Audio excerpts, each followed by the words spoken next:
AP వ్యాప్తంగా పోలీసుల cordon search నిర్వహిస్తున్నారు. ఎన్నికల కౌంటింగ్ నేపథ్యంలో ఎలాంటి అల్లర్లు జరగకుండా ముందస్తు చర్యలు తీసుకుంటున్నారు. ఎన్టీఆర్ జిల్లా మైలవరం, ప్రకాశం జిల్లా పొన్నలూరులో పోలీసులు తనిఖీలు నిర్వహించారు. సరైన పత్రాలు లేని వాహనాలను స్వాధీనం చేసుకున్నారు పోలీసులు. కౌంటింగ్ సమయంలో అల్లర్లు సృష్టించవద్దని హెచ్చరించారు. రాజకీయ పార్టీలు సమన్వయం పాటించాలని సూచించారు.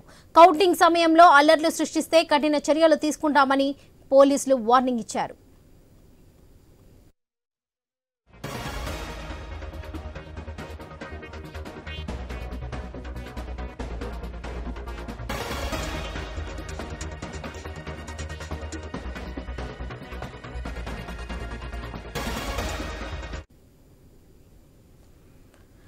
ఏపీ వ్యాప్తంగా పోలీసుల కార్డన్ సర్చ్ నిర్వహిస్తున్నారు. ఎన్నికల కౌంటింగ్ నేపథ్యంలో ఎలాంటి అల్లర్లు జరగకుండా ముందస్తు చర్యలు తీసుకుంటున్నారు పోలీసులు. ఎన్టీఆర్ జిల్లా మైలవరం, ప్రకాశం జిల్లా పొన్నలూరులో పోలీసులు తనిఖీలు నిర్వహించారు. సరైన పత్రాలు లేని వాహనాలను స్వాధీనం చేసుకున్నారు పోలీసులు. కౌంటింగ్ సమయంలో అల్లర్లు సృష్టించవద్దని హెచ్చరించారు. రాజకీయ పార్టీలు సమన్వయం పాటించాలని సూచించారు. కౌంటింగ్ సమయంలో అల్లర్లు సృష్టిస్తే కఠిన చర్యలు తీసుకుంటామని పోలీసులు వార్నింగ్ ఇచ్చారు.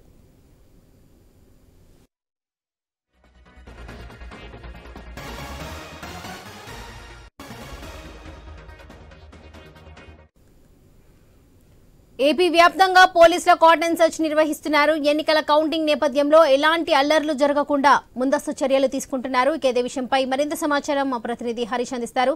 హరీష్, చెప్పండి. ఎన్టీఆర్ జిల్లా మైలవరం, ప్రకాశం జిల్లా పొన్నలూరులో పోలీసులు తనిఖీలు నిర్వహించారు.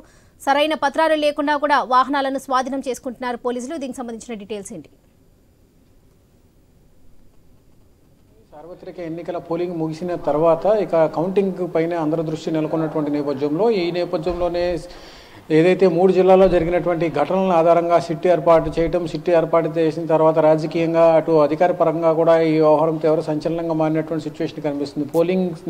పోలింగ్ జరిగిన రోజు తర్వాత నుంచి కూడా హింసాత్మక ఘటనలు మరింతగా పెచ్చురేగడంతో కొంతవరకు ఆందోళన కలిగించేటువంటి అంశంగా మారినటువంటి సిచ్యువేషన్ కనిపిస్తుంది. రీపోలింగ్ లేనటువంటి ప్రశాంతమైనటువంటి వాతావరణం పోలింగ్ జరిగినట్టు చెప్తున్నప్పటికీ కూడా ఆ తర్వాత జరిగినటువంటి పరిణామాలన్నీ కూడా కొంతవరకు కూడా ఉద్రిక్తమైనటువంటి పరిస్థితులకు దారితీశాయి. సిట్టు ఏర్పాటు చేయడం, కేంద్ర ఎన్నికల సంఘం జోక్యం చేసుకోవడం, 3 జిల్లాలకు సంబంధించినటువంటి జిల్లా కలెక్టర్లు, ఎస్పీలను కూడా చర్యలు తీసుకున్నటువంటి నేపథ్యంలో ఇప్పుడు తాజాగా ఏదైతే పోలింగ్కి సంబంధించినటువంటి ఘటనల తర్వాత జరిగేటువంటి కౌంటింగ్ 4వ తేదీన జరిగేటువంటి కౌంటింగ్కి సంబంధించినటువంటి అంశాలపైన ప్రత్యేకమైనటువంటి ఫోకస్ పెట్టారు. జిల్లాల వ్యాప్తంగా కూడా ఎక్కడికక్కడ ముందస్తుగా తనిఖీలు నిర్వహించడం, అదేవిధంగా అనుమానితులను ప్రశ్నించడం, రౌడీ షీటర్లు ఎవరైతే ఉంటారో రాజకీయంగా వారి పాత్ర ఉన్నటువంటి ఘర్షణలో ఉన్నటువంటి కేసులు ఉంటే కనుక వాటిపైన ప్రత్యేకమైనటువంటి దృష్టి పెట్టారు. అందులో భాగంగానే జిల్లాల వ్యాప్తంగా కూడా ఎప్పటికప్పుడు అనుమానితులు ఏదైతే గతంలో గొడవలు జరిగినటువంటి వారు, జరిగినటువంటి ఘర్షణలకు సంబంధించినటువంటి కేసులు ఉన్నటువంటి వారిపైన ఇప్పటికే పోలీసులు కౌన్సిలింగ్ కూడా ఇస్తున్నటువంటి సిచ్యువేషన్ కనిపిస్తుంది. అందులో భాగంగానే ఏదైతే సున్నితమైన ప్రాంతాలు ఉన్నాయో, గొడవలు జరిగేటువంటి ప్రాంతాలు ఏవైతే ఉన్నాయో ఆయా ప్రాంతాల్లో పూర్తిగా కేంద్ర బలగాలను కూడా మోహరించారు. పల్నాడు లాంటి ప్రాంతంలో ప్రత్యేక ప్లెటూన్లు కూడా రంగంలో దిగినటువంటి సిచ్యువేషన్ కనిపిస్తుంది. ఇప్పటికే పల్నాడుకు సంబంధించినటువంటి ఘటనపైన సీరియస్గా రియాక్ట్ అయినటువంటి కేంద్ర ఎన్నికల సంఘం ప్రత్యేకమైనటువంటి చర్యలు తీసుకున్నటువంటి సిచ్యువేషన్ కనిపిస్తుంది. సిట్ ఏర్పాటు చేసినటువంటి 33 కేసుల్లో 27 కేసులు వరకు కూడా పల్నాడు ప్రాంతానికి చెందినవి కావడంతో కొంతవరకు ఆందోళన పరిస్థితి కనిపిస్తుంది. అక్కడ పల్నాడు ప్రాంతంలో ఉన్నటువంటి రెండచింతల మండలంలో 2 పోలింగ్ బూతుల్లో జరిగినటువంటి ఏదైతే ఈవీఎంల ధ్వంసం అయితే జరిగిందో ఈవీఎంల ధ్వంసానికి సంబంధించినటువంటి కేసులో కూడా తాజాగా పోలీసులు 10 మందిని అరెస్ట్ చేశారు. ఇక కృష్ణా జిల్లా, ప్రకాశం జిల్లాతో పాటు తిరుపతి, అనంతపురం జిల్లాలో జరిగినటువంటి కేసులకు సంబంధించినటువంటి అంశాలపైన కూడా ప్రత్యేకమైనటువంటి ఫోకస్ పెట్టినట్టుగా కనిపిస్తోంది. అందులో భాగంగానే పూర్తిగా జల్లెడబడుతున్నారు పోలీసు యంత్రాంగం మొత్తం కూడా. కేంద్ర ఎన్నికల సంఘం ఆదేశాల మేరకు కేంద్ర బలగాలు కూడా రంగంలోకి దిగాయి. పోలింగ్ జరిగినటువంటి సమయం తర్వాత అదేవిధంగా ఇప్పుడు కౌంటింగ్ ముందు వెళుతున్నటువంటి నేపథ్యంలో కౌంటింగ్ జరిగిన తర్వాత కూడా 15 రోజుల పాటు అంటే 2 వారాల పాటు ఫుల్గా అప్రమత్తంగా ఉండాలని చెప్పి కేంద్ర ఎన్నికల సంఘం హెచ్చరికలు జారీ చేసింది. కేంద్ర నిఘా వర్గాలు కూడా ఇదే అంశాలపైన ప్రత్యేకమైనటువంటి ఆదేశాలు కూడా జారీ చేశారు. జిల్లాల వారీగా ఉన్నటువంటి ఎస్పీలు, కలెక్టర్లు కూడా స్పష్టమైనటువంటి ఆదేశాలు జారీ చేసినటువంటి సిచ్యువేషన్ కనిపిస్తుంది. సో ఎప్పటికప్పుడు శాంతి భద్రతలకు సంబంధించినటువంటి అంశాలు, క్రైమ్కు సంబంధించినటువంటి అంశాలు, ఏదైతే గతంలో జరిగినటువంటి ఘటనలు, హింసాత్మకమైనటువంటి ఘటనలు, సున్నితమైనటువంటి ప్రాంతాలు ఏవైతే ఉన్నాయి, అత్యంత సమస్యాత్మకమైనటువంటి ప్రాంతాలు ఏమున్నాయి వాటిపైన కూడా ఇప్పటికే జిల్లా కలెక్టర్లు, ఎస్పీలు కూడా ఫోకస్ పెట్టినటువంటి సిచ్యువేషన్ కనిపిస్తుంది. నేరుగా కేంద్ర ఎన్నికల సంఘం ఎప్పటికప్పుడు పరిస్థితులను పర్యవేక్షించడం, ఏపీలో 80% పైగా పెరిగినటువంటి పోలింగ్ దేశవ్యాప్తంగా ఆకర్షించినప్పటికీ కూడా అదే సమయంలో జరిగినటువంటి పోలింగ్ తర్వాత జరిగినటువంటి ఘర్షణలన్నీ కూడా తీవ్ర ఉద్రిక్తతకు దారితీసినటువంటి సిచ్యువేషన్ కనిపించింది. సో ఇప్పుడు జిల్లాల వారీగా కూడా మొత్తం 25 పార్లమెంట్ సెగ్మెంట్ల వారీగా ఉన్నటువంటి అన్ని అసెంబ్లీ నియోజకవర్గాలు, పోలీస్ స్టేషన్ల వారీగా మండలాల వారీగా గ్రామాల వారీగా ఎక్కడికక్కడ ప్రత్యేకమైనటువంటి బలగాలను కూడా మోహరించారు. ఘర్షణలు జరిగేటువంటి పరిస్థితులు ఉన్న చోట ప్రత్యేకమైనటువంటి కేంద్ర బలగాలను కూడా మోహరించినటువంటి సిచ్యువేషన్ కనిపిస్తుంది.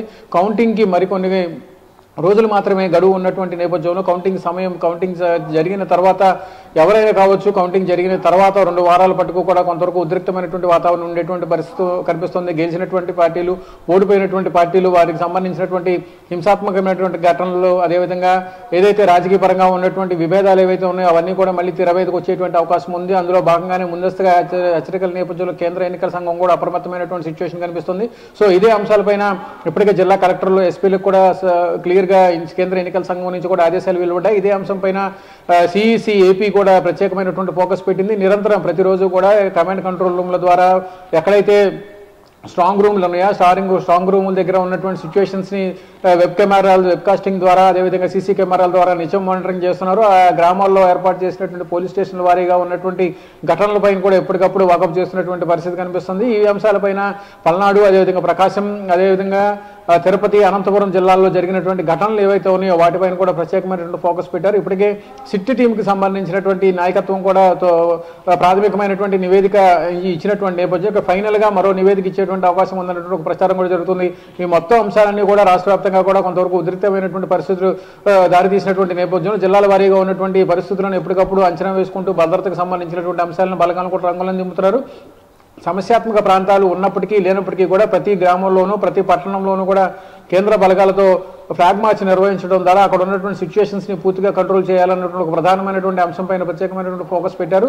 ఇక రౌడీ షీటర్లకి గతంలో కూడా వారం ప్రతి ఆదివారం రౌడీ షీటర్లను స్టేషన్కి పిలిపించి కౌన్సిలింగ్ ఇచ్చేవాళ్ళు. ఇప్పుడు వారికి సంబంధించినటువంటి కదలికలపైన కూడా ప్రత్యేకంగా నిఘా పెట్టినటువంటి సిచ్యువేషన్ కనిపిస్తుంది. షాడో పార్టీలు కూడా నిత్యం వారిని పరిశీలిస్తున్నారు. ఎప్పటికప్పుడు అనుమానం ఉన్నటువంటి వాళ్ళని పోలీస్ స్టేషన్కి పిలిచి విచారించడం, వారికి సంబంధించినటువంటి కార్యకలాపాలపైన నిఘా పెట్టడంతో పాటుగా వారు చేసేటువంటి పనులు ఏం చేస్తున్నారు, వారు చేసేటువంటి విధులు ఏమున్నాయి, వారికి ఉపాధికి సంబంధించినటువంటి అంశాలతో పాటుగా కుటుంబపరమైనటువంటి అంశాలపైన కూడా ఎవరైతే రౌడీ షీటర్లు, అదేవిధంగా సంఘ విద్రోహంగా పాల్పడేటువంటి గతంలో కేసులు ఉండేటువంటి వారు ఎవరైతే ఉన్నారో వాళ్ళందరినీ కూడా పిలిపించి ఇప్పటికే పోలీస్ స్టేషన్ల వారీగా ఫుల్గా ఎంక్వైరీ చేసినటువంటి సిచ్యువేషన్ కనిపిస్తుంది. ఎందుకంటే పోలింగ్ ముగిసిన తర్వాత ఘర్షణ జరగడం అనేది కూడా కొంతవరకు కూడా సీరియస్గా పరిగణించినటువంటి కేంద్ర ఎన్నికల సంఘం ఇక రాబోయేటువంటి కౌంటింగ్ సంబంధించి ఎప్పటికప్పుడు ఏర్పాట్లను పర్యవేక్షిస్తుంది. నియోజకవర్గాల వారీగా, పార్లమెంట్ సెగ్మెంట్ల వారీగా ఇప్పటికే ప్రత్యేకంగా స్ట్రాంగ్ రూమ్లను కూడా ఏర్పాటు చేశారు. కృష్ణా జిల్లాలో ఎటువంటి అవాంఛనీయ సంఘటనలు జరగకుండా ఇప్పటికే కేంద్ర బలగాలతో మండలాలు, గ్రామాలు, పట్టణాలు, చిన్న గ్రామాల్లో కూడా ప్రత్యేకమైనటువంటి కేంద్ర బలగాలను కూడా మోహరించి ముందస్తు చర్యల్లో భాగంగా శాంతి భద్రతలపైన ప్రత్యేకమైనటువంటి ప్రచారం కూడా చేస్తున్నటువంటి పరిస్థితి కనిపిస్తుంది. ఎవరైనా సరే ఎలాంటి అసాంఘిక కార్యక్రమాలు పాల్పడినా, ఎటువంటి ఘర్షణలకు పాల్పడినా కానీ పరిణామాలు మాత్రం తీవ్రంగా ఉంటాయి. తర్వాత పెట్టేటువంటి కేసుల్లో కూడా నాన్ బెయిలబుల్ కేసులు పెట్టేటువంటి సిచ్యువేషన్ ఉంటుంది. ఆ తర్వాత వారిపైన చర్యలు కూడా కఠినంగా ఉండేటువంటి అవకాశం ఉంది. సో రాజకీయంగా ఎవరో కూడా ఎలాంటి దొందుడు చర్యలకు పాల్పడినా కానీ, ఎలాంటి ఉద్రిక్తమైనటువంటి పరిస్థితులకు కారణమైనా కానీ సీరియస్గా ఉండేటువంటి సిచ్యువేషన్ ఉంది. ఈ నేపథ్యంలోనే ఎక్కడ ఎలాంటి అవాంఛనీయమైనటువంటి ఘటనలు జరగకుండా, సామాన్య ప్రజానీకాన్ని జనజీవనానికి ఎటువంటి అసౌకర్యం కలగకుండా, సామాన్యులను భయభ్రాంతులకు గురి చేసేటువంటి ఘటనలు ఏవైతే ఉంటాయో వాటన్నిటిపైన కూడా తీవ్రమైనటువంటి చర్యలు ఉంటాయని చెప్పి పోలీస్ శాఖ హెచ్చరికలు జారీ చేస్తుంది.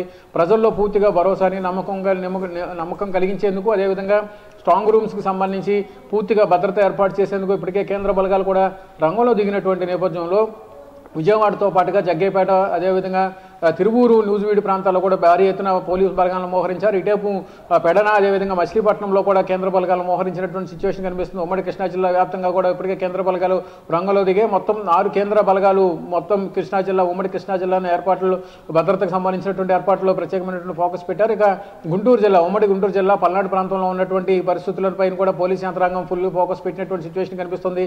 కేంద్ర బలగాలతో ఇప్పటికే ఫ్లాగ్ మార్చ్ నిర్వహిస్తున్నారు. ఎక్కడికక్కడ ప్రతి గల్లీలోనూ ఉన్నటువంటి సిచ్యువేషన్స్ పూర్తిగా కంట్రోల్ చేయాలన్నట్టు ఒక ప్రధానమైనటువంటి ఉద్దేశం కనిపిస్తుంది. కేంద్ర బలగాలతో ఫ్లాగ్ మార్చ్ నిర్వహించడం, పల్నాడు లాంటి ప్రాంతాల్లో గతంలో ఈవీఎంలు కూడా ధ్వంసం చేసినటువంటి సిచ్యువేషన్ కనిపిస్తుంది. ఈవీఎంలు ధ్వంసం చేసినప్పటికీ అందులో ఉన్నటువంటి చిప్లో ఏదైతే ఓటింగ్ ఏదైతే జరిగిందో అదంతా కూడా భద్రంగా ఉన్నటువంటి నేపథ్యంలో రీపోలింగ్కి లేకుండా, అవకాశం లేకుండా పోయిందన్నటువంటి ఒక అభిప్రాయం అధికారులు వ్యక్తం చేశారు. మొత్తం మీద జరుగుతున్నటువంటి పరిస్థితులన్నీ కూడా ఎప్పటికప్పుడు చాలా సీరియస్గా ఉన్నటువంటి పరిస్థితి కనిపిస్తుంది. కేంద్ర ఎన్నికల సంఘం కూడా ఈసీకి, ఏపీ సీఈఓకి ప్రత్యేకమైనటువంటి ఆదేశాలు జారీ చేస్తుంది. నిరంతరం అధికారులు వీడియో కాన్ఫరెన్స్ల ద్వారా, టెలికాన్ఫరెన్స్ల ద్వారా స్థానికంగా ఉన్నటువంటి అధికార యంత్రాంగం తెలంగాణ అప్రమత్తం చేస్తున్నారు. అదేవిధంగా శాంతి భద్రతలకు సంబంధించినటువంటి అంశాల్లో, క్రైమ్కి సంబంధించినటువంటి ఇష్యూస్లో ప్రజలకు సంబంధించే భయాందోళన గురి చేయడం, ప్రభుత్వ ప్రైవేట్ ఆస్తులను ధ్వంసం చేసేటువంటి కుట్రలు జరగడం, ఇలాంటి చర్యలకు పాల్పడితే మాత్రం ఈసారి మాత్రం కఠినమైనటువంటి చర్యలు జరిగేటువంటి అవకాశం ఉందన్నటువంటి ఒక హెచ్చరికలు జారీ చేసినటువంటి పరిస్థితుల్లో కేంద్ర బలగాలకు సంబంధించినటువంటి ఆధీనంలో స్ట్రాంగ్ రూమ్స్ కూడా ఉన్నటువంటి సిచ్యువేషన్ కనిపిస్తుంది. ఎప్పటికప్పుడు పరిస్థితులను ఉన్నతాధికారులు కూడా పర్యవేక్షిస్తున్నటువంటి సిచ్యువేషన్ ఉంది. వరలక్ష్మి.